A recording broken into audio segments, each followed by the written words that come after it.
Have you ever taken a real chance on yourself and it didn't work out? You followed the dream, you accepted the position, you started the business, you entered the relationship, you made the sacrifice, you did the thing people are always telling you to do. You burned the boats, and then the plan fell apart. The opportunity disappeared, the business failed, the relationship ended, the work didn't produce what you believed it would produce.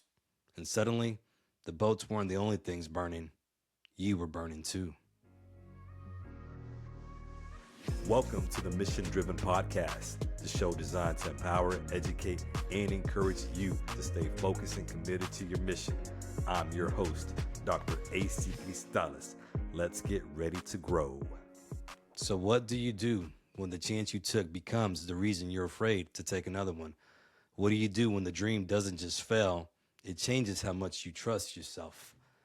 Maybe you tried to repair the boats you burned, and now, well, now you're swimming back towards comfort, back towards security, back towards the life you knew.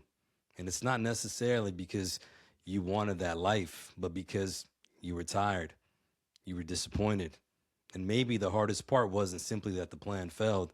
The hardest part was that the failure made you question yourself. Can I trust myself to try again? Can I trust my judgment? Can I make another big decision without wondering whether I'm about to make another big mistake? Because disappointment doesn't always tell us to quit. Sometimes it does something much quieter. It starts making our decisions for us. It tells us which opportunities are too risky, which conversations we should avoid, which dreams we should stop pursuing, which version of our life we should learn to accept. And after a while, we may still be functioning, still working, still taking care of business, handling our responsibilities, still showing up for everybody else. But disappointment is holding the blueprint. And deep down, what we want is not another motivational speech telling us to try harder. We want to trust ourselves enough to take the next honest step. I know that feeling. In 2014, I left the well paying, respected profession to pursue the dream of becoming a full time speaker. My mindset was simple: we win or we perish. There's no retreat. At least that's what I told myself. Years later, I found myself swimming back towards comfort. I returned to a more traditional professional path, and I worked in an environment that drained me, and my speaking received less and less of my attention. In fact, someone in leadership even warned me not to focus on it too much. Then, someone within the same organization asked me, "What are you trying to be? The principal or Todd Whitaker?" The message was clear. I needed to choose. You trying to become a principal or are you trying to become a speaker? And I understood the question. There's a saying that I like that says if you chase two rabbits, you catch none. But I also wondered, could these two parts of my calling coexist? Could I be an educational leader and a speaker? Could leadership, fatherhood, entrepreneurship, and speaking all belong inside the same life? Or did choosing one mean killing the other? I thought I had burned the boats another time too when I opened my craft beer bar. I believed I was following the mission for my life, but the business model wasn't strong enough. 8 months after opening, I closed the bar and I lost a lot of money in the process. The dream simply didn't unfold the way I imagined it would. And maybe you know the feeling too. Maybe your story doesn't involve the bar though. Maybe it was the position you didn't get, the relationship you thought would last, but didn't. The business that never became what you believed it would become, the opportunity you sacrificed for only to watch it disappear. The details may be different, but the question disappointment leaves behind is often the same. Can I trust myself enough to try again? That's where many of us get stuck. Not because we no longer want something more, but because disappointment has started making decisions that belong to us. So here's what I need you to hear before we go any further. A setback is not a verdict. It doesn't mean you weren't meant for this. It may mean the plan needs refining.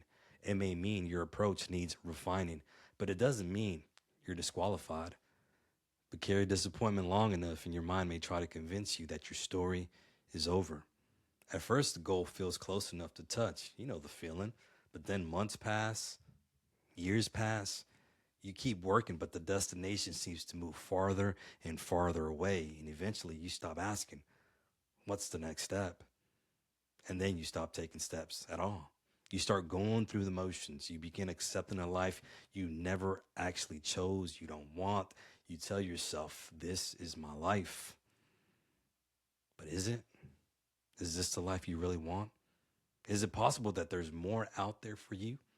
Maybe you feel that quiet thought that there has to be more to life than this, more than waking up, going to work, coming home, going to sleep, and doing it all over again tomorrow, more than chasing a title that may never fulfill you, more than remaining in a relationship that subtracts more from your life than adds to it, more than staying in an environment that's stifling your growth. Yeah, you stay busy. You answer emails, you attend the meetings, you complete the task, you handle the responsibilities, you take care of everybody else. From the outside, your life looks like, well, it's full, it's working, but activity isn't the same as purpose because movement isn't the same as direction. So the question isn't simply, what are you doing? The real question is, what are you busy building? Is the work you're doing moving you toward the person you want to become? Is the effort you're giving strengthening your family, your business, your relationships, or your calling?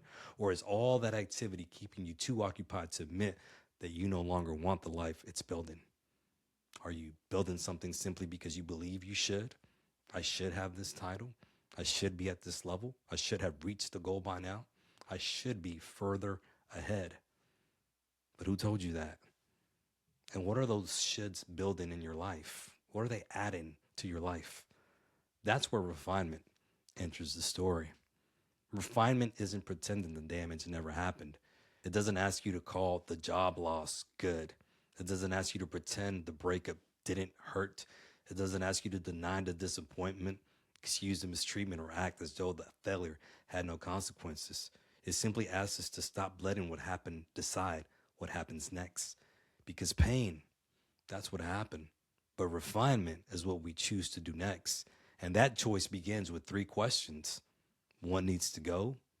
What needs care? And what happens next? That's it. Not 20 questions, not a 5-year plan, not a promise to rebuild your entire life by next Monday. None of that. Those three questions help us take the blueprint out of disappointment's hands. So let's begin with the first question.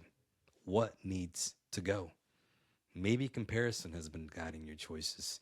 You see someone with more success, more money, more opportunities. They're in a loving relationship. They have more followers.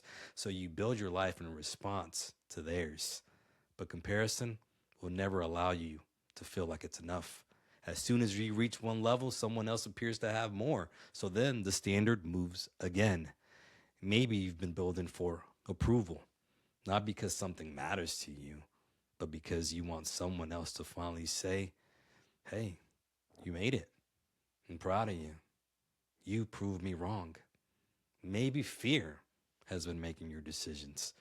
And fear tells you, hey, they don't treat you well, but being alone is a lot worse. You don't enjoy this work, but what if nothing better comes? The last dream failed. Do you really want to make a fool of yourself again? That sounds more like survival because it's definitely not living. Or maybe you're making decisions out of bitterness. They passed me over, so I'll show them. They hurt me, so I'll prove them wrong. I understand that feeling. Trust me. I've carried chips on my shoulder. In fact, I have some now because chips on shoulders put chips in pockets. Yeah, a chip can get you moving, but bitterness can't be allowed to decide where you go. Look, if every decision is about proving something to the person who hurt you, that person is still influencing the life you're building. They may not even be thinking about you either. Meanwhile, the anger is doing more harm to you than to the person you're angry with.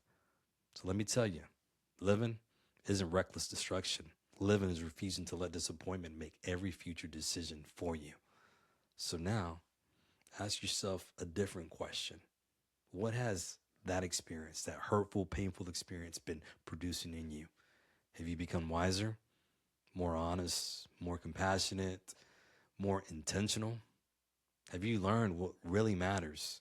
Have you recognized what you never want to become? Or has the experience made you bitter, guarded, afraid, and unwilling to try again? Understand this, that a difficult season doesn't automatically produce growth. Growth depends on the care we take afterwards. Sometimes that care begins with becoming honest about what the experience has produced in us, and sometimes it requires us to admit this no longer belongs in the life I'm trying to build. I can look back at seasons when I felt mistreated. I was running hard down a road that led nowhere I wanted to go. There were days when my professional environment sucked the joy out of me. There were days when I didn't like who I was becoming, but I had a choice. Would I allow that season to keep shaping my feelings, my actions, and eventually my identity? Or would I accept what had happened, learn from it, and choose to grow through it instead of shrinking inside it? So my mindset became adapt or die. And I didn't want to die. Not literally, of course, but there were things inside me I refused to let die. I didn't want my goals to die. I didn't want my dreams to die. I didn't want my passion to die. And maybe you know that feeling. There's still this burning desire inside you for something more for your life, your family, your business, your calling. But you keep hitting a wall. You feel trapped. I know the feeling. You feel helpless. But what if a crack in the wall doesn't mean the building is finished? Last week, we talked about grace. Grace says the crack doesn't disqualify you. And this week, refinement asks, what are you going to do with it now? With that pain, with that crack? There's a parable I once heard about an old craftsman who kept a beautiful ceramic bowl in the center of his workshop. It wasn't the largest bowl, it wasn't the most colorful one either, but everyone who entered the shop noticed it. One day, a young apprentice asked, why do you keep that cracked bowl in the place of honor? The craftsman carefully picked up the bowl. A bright gold seam ran down one side. It was dropped, he said. Now, my first instinct was to throw it away. It was damaged, imperfect, no longer what it's been before. But you repaired it? The apprentice asked. Nah, I refined it. The apprentice looked confused. The craftsman continued. If I had only repaired it, I would have tried to hide the crack, to make it appear as though it's never been broken. But the break became part of its story. So I joined the pieces with gold. And he slowly turned the bowl in the morning light. And the gold caught the sun. Before it broke, people admired it because it appeared flawless. Now they admired it because it's been tested, restored, and made more honest than before. The apprentice looked closely at the gold seam. So the crack made it better? Nah, the crack didn't make it better. The care taken afterward did. The break could have ended the bowl, but instead it revealed where the gold belonged. Then the craftsman returned the bowl to the center of the room. The crack didn't make it better. The care taken afterward did. And that brings me to the question I was asked years ago. What are you trying to be? A principal or Todd Whitaker? At the time, I believe I had to choose between leadership and speaking, but maybe the problem was never that those parts of my calling could coexist. Maybe I was trying to force them into a life that did not have room for both. I don't think I was wrong to ask whether both could coexist either. I was wrong to believe somebody else got to decide that for me. So let me ask you the same question somebody asked me. Not what are you trying to be, but who told you that you had to choose? Who gets to decide what your life is allowed to hold? Maybe it's not that the two parts of your life can't fit together. Maybe you've just been letting someone else draw the walls. I've asked leaders the same question in meetings and coaching calls and workshops, and often when somebody's stuck, it's not because they lack the will. It's because they haven't done the work of naming what needs to go and what deserves their care. You don't have to throw away every part of what you've built. You have to become more honest about what belongs and what doesn't. And refinement may be asking the same honesty from you right now. So that brings us to the second question. What needs care? Because refinement requires care. It requires honesty. It requires us to stop asking only, why did this happen to me? And begin asking, what needs my care now? Some things don't need to be thrown away. They simply need our attention. Maybe it's your health, your marriage, your relationship with your children, your faith, your leadership, your voice. Maybe it's the unfinished dream you've been neglecting because disappointment convinced you that trying again would make you foolish. Refinement requires us to recognize the difference between what needs to be removed and what needs to be restored. If we remove everything that hurts, we may throw away something that still matters. But if we refuse to remove anything, we may keep protecting the very thing that's weakening what we're trying to build. So, what needs to stay? What needs to go? Who needs to stay? Who needs to go? Some relationships need our care, others need a boundary. Wisdom is knowing the difference. Refinement asks you to reclaim your authority. What are your values? What truly matters to you? Who are you becoming? What deserves your energy, focus, and time? You're allowed to examine the life you built for survival and decide that some parts no longer belong in the life you want to live. That doesn't mean you must destroy your life and start over. You don't have to burn everything again. Here's what nobody told me back then when I was burning my boats. Persistence was never supposed to mean ignoring what's broken. In fact, persistence that refuses to look at the crack isn't strength. It's just stubbornness wearing strength's clothes. Sometimes what needs to go is not the dream. It's the version of the plan that's not working. So you don't have to leave your job tomorrow or end the relationship or empty your bank account or make some dramatic decision to prove you're serious about living your best life. Living isn't reckless destruction. Living means having the courage to admit this part isn't working. This fear has been making too many decisions for me. The disappointment has occupied enough space in my life. This need for approval has been choosing my direction, and I have to let it go. This bitterness may have motivated me, but it's not helping me get to where I want to go. Refinement doesn't erase your story. It transforms how your story shapes what comes next. So now we reach the third question. What happens next? Because insight without action can become another hiding place. We can reflect, we can journal, we can talk about what needs to change. We can listen to podcasts about what needs to change. We can buy another book about what needs to change. But eventually, we have to make a decision. Not every decision, one decision. So before this day ends, write down 3 things, all right? First, what needs to go? Identify one loose brick weakening what you're building. Not 5, 1. And no, this isn't your permission slip to list every person who's done you wrong. Although I won't stop you from thinking about it if that's what you want to do.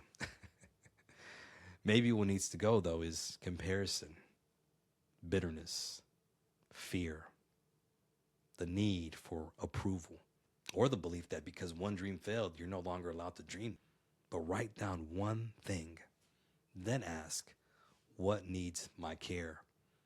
Identify one part of your life that still matters but hasn't been receiving the care it deserves. Maybe it's your health. I mentioned this before. Maybe it's your marriage, your relationship with your children, your leadership, your faith, or your voice. Or maybe it's your unfinished dream. But write down one thing. Then answer the final question. What happens next? Choose one action you will take within the next 24 hours. Not a promise to transform your life by next Monday. One honest action. Will you make the call? Will you have the conversation? Will you set the boundary? Will you submit that application? Ask for help? Will you spend 30 uninterrupted minutes with your child? Will you return to the page? Will you take one step toward the thing disappointment convinced you needed to abandon? The action doesn't have to be dramatic. It simply has to be honest. Because refinement is not a promise that you will change your entire life someday. It's one honest decision that keeps the damage from making every future choice. There's more to life. I believe that. Yeah, I believe there's more life available to you than the life disappointment has taught you to accept. Now, that doesn't mean every crack disappears. You're still going to carry the evidence of what happened. You may still have responsibilities that you can't abandon. You may still have that difficult decision in front of you, but fear no longer chooses your direction. Bitterness no longer decides where you go. Comparison no longer decides whether your life is enough, because now you choose what stays. You choose what receives care, and you choose what you build next. Pain? Yeah, that's what happened. But refinement is what you choose to do next. So before this day ends, answer the 3 questions. What needs to go? What needs care? what happens next. Then take one step within the next 24 hours. You can't always choose what breaks, what doesn't go right in your life, but disappointment doesn't have to hold the blueprint for the rest of your life. You hold the blueprint. You hold the pen. You write the story. That about wraps up another episode of Mission Driven with AC Cristales. If this episode has made you think of someone who has stopped living because they're afraid of being disappointed again, do me a favor and share it with them. They may need the reminder that one failed dream doesn't get to decide the rest of their life. And don't forget to subscribe to the podcast. Again, if you're listening on Spotify, I would encourage you to hit that follow button. If you have some time, please do me a favor and rate the podcast as well. 5 stars, baby, just 5 stars. That's what I'm asking for. Or if you're listening on Apple Podcasts, I encourage you to do the same. So this is AC Cristales again with Mission Driven. We'll be back next week with the last episode of the series, Brick by Brick. So until then, I wish you faith, hope,